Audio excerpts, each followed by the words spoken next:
What's up, techies? We are talking about the Otterbox for the OnePlus 2.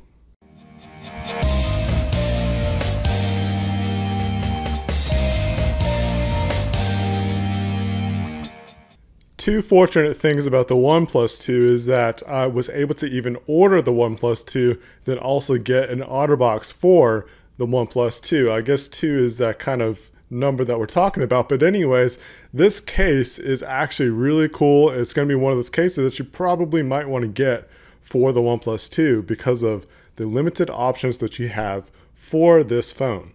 This review is going to cover what I like and what I don't like about it and some things that you might want to consider. So let's go ahead and get on into it. First of all, let's go over the packaging. The packaging is no surprise. It's rather traditional to the Otterbox style, and it comes with pretty much just the case and a little pamphlet of how to get this thing installed. Once you get all out of the packaging, you'll notice that you really just have the case, a little piece of cardboard, and those instructions. That's about it. I was somewhat let down that they actually didn't include a screen protector with this one.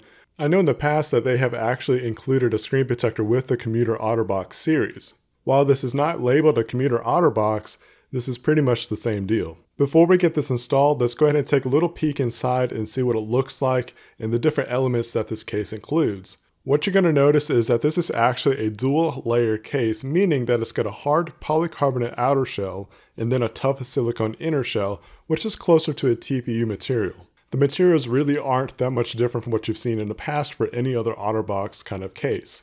Now we're at the point where we can actually get this thing installed. So we're going to go ahead and just try to get it in there without taking the two layers off. But you're going to be able to find out that you're actually probably going to have to just go ahead and take the two layers apart from each other and install the silicone first. Installing the silicone first is really simple and easy. You just kind of round over the edges and you're good to go after that point. Once you get to the hard polycarbonate shell, you're going to have to actually kind of move around and wiggle the thing in place.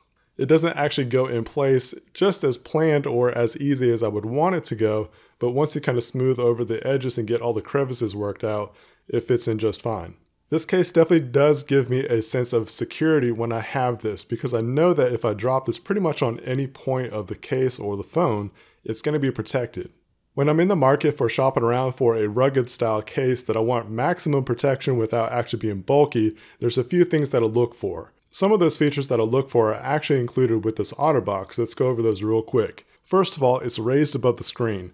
I need it to be raised above the screen because if it does fall on its face, it's going to be protected. Along with that, I like all the edges to be protected. I like full edge protection. With all the edges protected, that includes the corners, and the corners are so important to be protected because that's where a lot of drops happen. With this being a dual layer protected case, the hard polycarbonate outer shell actually wraps over the silicone on the edges, on the sides, and also the top. This provides really good protection for those drops and bumps. But like I said, all the edges are covered, so you're going to get cutouts and also some button covers. So let's go over some of the cutouts. The speaker grill and the USB connection are fully accessible. There's not going to be any kind of interference whatsoever from that. And what I like about what Otterbox does with their cutout for the headphone jack and also the microphone that's sitting there right next to the headphone jack is that most, if not all, headphone jacks will fit there, with the exception to those monster cables. The OnePlus 2 includes a mute switch, which was one of the concerns that I had with this case, if I was going to be able to use it well enough or not, or if the cutout was going to be big enough and just interfere with the experience. But my worries were actually laid to rest because it's really easy to use. I can actually use my whole thumb or my fingernail and it just works out great. On the other side, however, you have button covers for the volume and also the power, to which they actually work really well. I've had no issues with them. There's not like a tactile feel or any kind of click kind of action, but you do feel that it is being pressed and you can tell that it is being responsive. So that's what counts. On the back side is the camera cutout, and what's kind of interesting to me is that beneath the camera laser focus, you have an actual kind of like little gradual indentation, which helps no kind of interference with that laser or even the camera quality. Interestingly enough though, that there's these like grill kind of cutouts on the back side, and I would actually prefer that they would leave that out because I don't know, like if I'm in the industry that I used to be in, like grass cutting or landscaping, anything that's dirty, and actually just to think about it, I put my phones in my pocket a lot, so you get that pocket lint and stuff. So I'm really curious to find out if it's going to build up and get stuck in between the hard shell and the soft shell. So to me, I would actually just leave that part out. I don't really know why they included that design. It just doesn't do anything for me, and I don't think it really serves any purpose whatsoever. Another thing that I like to point out is that it actually does not interfere with the use of the home button, and that's important this time around because there is that fingerprint sensor. And the fingerprint sensor recognizes my finger just fine. I used it from the side and also just straight up and down. It works really well, and I was really impressed with that feature. One of the things that I like about the Commuter Otterbox is that you're able to put it in your pocket with ease, making it pocketable. That's a big deal to me because that's where I put my phone most of the time. I don't want the phone to have any kind of interference putting in or out of my pocket. I want to be able to access it without any kind of strain. Probably the most impressive thing about this case to me is that they actually support the OnePlus 2. Obviously, the OnePlus 1 picked up enough buzz that Otterbox took interest in the OnePlus 2. There's really not too much to complain about this case. If you're looking for a rugged style case, this is definitely something that you want to take a look at. The only thing I have a really complaint about is that grill on the back. It just really does seem pointless to me. I don't like it, and I think that they should just made it a flat, smooth surface. Otterbox has gotten really good about stiffening up that silicone. It used to be really loosey-goosey and I just really couldn't stand it before, but now it's actually worthy of purchasing because it's going to protect your phone.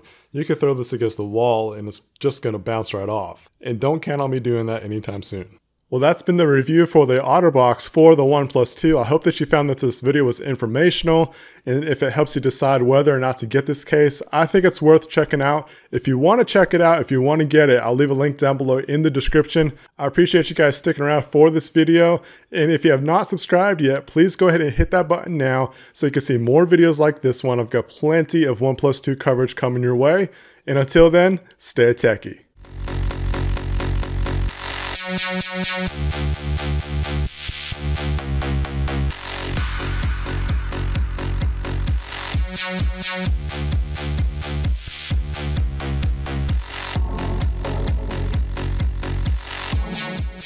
That's it.